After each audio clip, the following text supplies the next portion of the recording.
Chapter 1: The Epic, Social/Scientific Backdrop and the Problem the Philosopher Tried to Solve. Athens did not know it was living inside a philosophy book when Socrates walked its stone-paved streets. The city was busy being a city, negotiating a fragile democracy, plowing the economic furrows of a maritime empire, and trying to keep faith with gods who demanded rituals as well as reverence.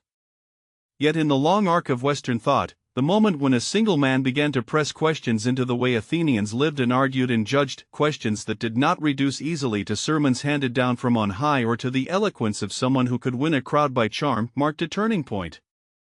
The epoch in which Socrates appeared, the late 5th century BCE Athens, was a temperature, a pressure, and a stage where ideas and actions coexisted uneasily, tradition aimed at moral authority, innovation aimed at rational inquiry, and political life demanded both persuasion and consent. The social backdrop: democracy in the hour of its assertions and doubts. To understand Socrates, we must look first at the city that claimed him. Athens of the 470s through the 390s BCE was a polis in which citizenship carried obligations as well as privileges. The assembly, where free male citizens gathered to vote on laws and war, was both a theater of public virtue and a forum where rhetoric could become power. The temples and festivals kept a rhythm of pious memory, the rites of the city as a living map of shared identity. Yet this same city was also a place where talent and cunning found openings. The philosophers, or those who claimed to think about things differently, did not merely ask questions, they offered alternate routes through the maze of daily life. In this environment, the sophists, seasoned teachers who traveled from city to city with the craft of persuasive speech, could claim to provide techniques for winning arguments, securing praise, and achieving political advantage. They not only taught how to argue, they sold confidence that human standards could be bent to pragmatic ends. The sophists' rise did not come out of nowhere. It emerged from a social order that placed high premium on the skill of winning others to a point of view, whether in law courts, in the assembly, or in the theater of public life. If Pericles' era had invited Athenians to imagine a city governed by reason and eloquence, the sophists offered a toolkit: methods for shaping opinion, for testing beliefs against counterexamples, for presenting a plausible account of virtue in exchange for fees. To some degree, this was the era's intellectual weather, and Socrates would respond to it not by dismissing rhetoric but by asking what, precisely, we mean by virtue and knowledge when the power to persuade swirls around it. Yet the social backdrop included tensions that sharpened the sense of an epical problem. The late 5th century had seen the highs of imperial confidence and the lows of political fragility. Athens faced external pressures from the Persian threat receding into memory and from the rising realpolitik of rival Greek leagues. Inside the city, democracy itself was a living, contested tradition: who counted as a citizen, who should vote, and what limits should be placed on influence. The aftermath of the Peloponnesian War would soon test the durability of Athenian self-government and its confidence in the ability of public debate to yield moral clarity. The plague that swept through Athens during the war years further complicated human judgment: how to maintain ethical commitments when social life collapsed into fear, scarcity, and the seductions of demagogy. The scientific backdrop: from myth to inquiry, and the space in between. Philosophy did not arise in a vacuum but on the hinge between mythic explanation and reasoned inquiry. In earlier generations, Greek thought still wore the garments of myth, ritual, and divine sanction. But a slow shift was underway. The attempt to identify underlying principles of nature archie began to supplant solitary explanations rooted solely in the acts of gods or the tyranny of custom. The pre-Socratics Thales, Anaximander, Heraclitus, Parmenides, and others had already begun to treat the world as something intelligible through inquiry, not merely through reverence or superstition. They asked what principle governs change, what underlies being, what order sustains the cosmos. The field was not yet a single science as we know it, but it was a shift in temperament, a growing insistence that explanations should be tested against experience, that reason could illuminate patterns of existence, and that there might be a rational account of the natural order. But Socrates would not become Socrates by engaging soul questions of physics or cosmology. His interest lay elsewhere, in the moral and epistemological fabric of human life. He stood at a moment when the varieties of natural philosophy and political rhetoric coexisted with a more intimate, personal search for how one ought to live. The era was crowded with competing voices, philosophers who offered general systems, sophists who offered practical techniques, political actors who offered power, poets who offered visions of human goodness. Against this chorus, Socrates announced a distinctive project, a disciplined practice of questioning that sought to expose misunderstanding about the things people say they know, especially about virtue and the right way to live. What is the problem Socrates tried to solve? If one could distill the impulse behind Socrates' life into a single, persistent inquiry, it would be this: how can a person live well, and how can a city live well, if the standards by which we judge right and wrong are unclear or manipulable? The problem was not merely how to win a case in court or how to persuade a jury, it was how to secure a reliable and public discipline of character. The Athenians could craft laws and recite prayers, they could display bravery in war and skill in rhetoric. Yet, as Socrates would insist, those outward performances did not guarantee genuine virtue. The question was whether virtue could be taught, whether it was a form of knowledge, and whether a person could know what is right without a prior, shared definition of what justice or piety or courage amounts to. Socrates productively lampooned easy claims about knowledge in this manner: people will profess to know what is good, but when pressed to define the terms, what is justice? What is piety, they quickly reveal ambiguity, contradiction, or mere opinion. The famous turn of phrase attributed to him, "I know that I know nothing," is neither a cynical admission of ignorance nor a simple boast of humility. It is a procedural stance within a method. He does not claim to possess a grand system of ethical science, rather, he commits to a method of inquiry that continually tests and refines our ideas about virtue. In this sense, the problem Socrates set for himself and for his interlocutors was existential as well as theoretical: to lead a life in which one's actions cohere with a well-grounded understanding of the good, even when such a good resists easy articulation. The problem, then, had multiple dimensions. There is the personal dimension: how does a person become wise enough to act rightly? There is the social dimension: how can a city of diverse individuals cultivate a shared standard of virtue without slipping into mere opinion or demagoguery? And there is the epistemic dimension: can there be a genuine knowledge of virtue, or is virtue merely a collection of culturally contingent beliefs, or a matter of custom and habit rather than reasoned understanding? Socrates' approach to these questions was not to proclaim a fixed doctrine but to use a dynamic method of dialogue. The elenchus, often translated as cross-examination or refutation, was his signature tool. He would take a claim about virtue or piety and ask a series of questions designed to expose inconsistencies, ambiguities, or gaps in the speaker's terms. The aim was not to humiliate but to clarify. Yet in Athens, with its political stakes and social reputations, this practice could be destabilizing. If a public speaker could demonstrate the lack of a firm definition behind a cherished belief, the social order rests on commonly agreed goods, could feel fragile.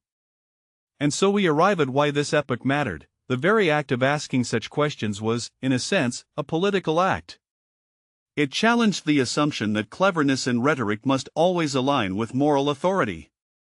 It pressed Athenians to distinguish between legitimate knowledge, episteme, and merely practiced opinion, doxa. It warned against the complacency of moral systems that might function well in public performances but fail under critical scrutiny when the stakes were real and personal. In that sense, the epoch didn't merely cradle the Socratic method, it catalyzed it. And Socrates, in turn, catalyzed a different way of thinking about knowledge, virtue, and the life worth living, one that would be invisibly carried forward by his students and, indeed, by the very act of questioning itself. Socrates against the backdrop of rhetoric, tradition, and trial. To see why the method mattered, we should attend to the social technologies of persuasion that surrounded Socrates. Athens did not stand apart from its own forms of argument. The courtroom was a stage where moral and legal claims had to be defended with arguments that could sway jurors who were themselves citizens, vote-bearing participants in the life of the city. Rhetoric, in such a society, could be the instrument of justice or the instrument of expedience. The sophists, who priced their instruction in how to win debate, represented a professionalization of persuasion as a kind of practical craft. They taught skills that could secure advantage in public life, but not necessarily truth or virtue in the strongest sense. In such a milieu, Socrates' reputation as someone who did not receive pay for his questions, and who could, in dialogues, unsettle even the most confident speakers, could easily be interpreted as a challenge to the city's convened wisdom. The charges that would eventually be leveled against him, impiety and corrupting the youth, make sense in this contested social environment. If the public voice is a currency of power, then a man who unsettles received beliefs and who refuses to certify the morality claimed by the many will seem dangerous. The irony, from a modern standpoint, is that Socrates may have aimed to purify public discourse by exposing its inconsistencies and by insisting that the most consequential beliefs deserved the closest scrutiny. Yet in Athens, that impulse produced the opposite of a consensus, a sense that he undermined sacred norms and the democratic order by challenging the grounds on which those norms rested. What was the problem Socrates tried to solve in the language of his time? He sought to turn moral life into an object of serious inquiry, not in the sense of producing a technical handbook of ethics, but in the sense of cultivating a life that could bear the weight of reason. He did not just want Athenians to say what virtue is, he wanted them to live as though they believed in something that could withstand critical examination. The paradox is that such an aim, pursued in a city famous for its rhetorical generosity and political improvisation, would inevitably appear subversive. It is precisely in this tension, the hope to elevate human life through disciplined inquiry, and the fear that such inquiry might destabilize a city's shared beliefs, that the epic found its Socrates. The shape of the problem in his dialogues. If we turn to the dialogues as a literary and philosophical form, we glimpse a pattern. Questions about piety, Euthyphro, virtue, Meno, justice, and rhetoric, Gorgias, republic, though the last is not a Socratic dialogue in the strict sense, the nature of knowledge, Theaetetus, if we date it this way, and the limits of opinion, the apology's defense and the kritos confrontation with law, are all framed by the same methodological concern: what do we mean by right conduct, and how can we be sure of it? The problem is not merely which is true, but how can we be sure we are choosing rightly in our lives? The method is not simply a classroom technique, it is an ethical commitment, the belief that a person who seeks the truth about virtue must be prepared to examine his own beliefs and to revise them in light of coherent demonstration. This is why the unexamined lifeline, often presented as a grand aphorism, functions as the hinge of the entire enterprise. It does not merely suggest that thinking is important, it asserts that thinking with moral seriousness is inseparable from living well. The life of the mind must, for Socrates, be a way of life. The question is not only what one knows but whether the way one seeks knowledge aligns with the goal of living rightly.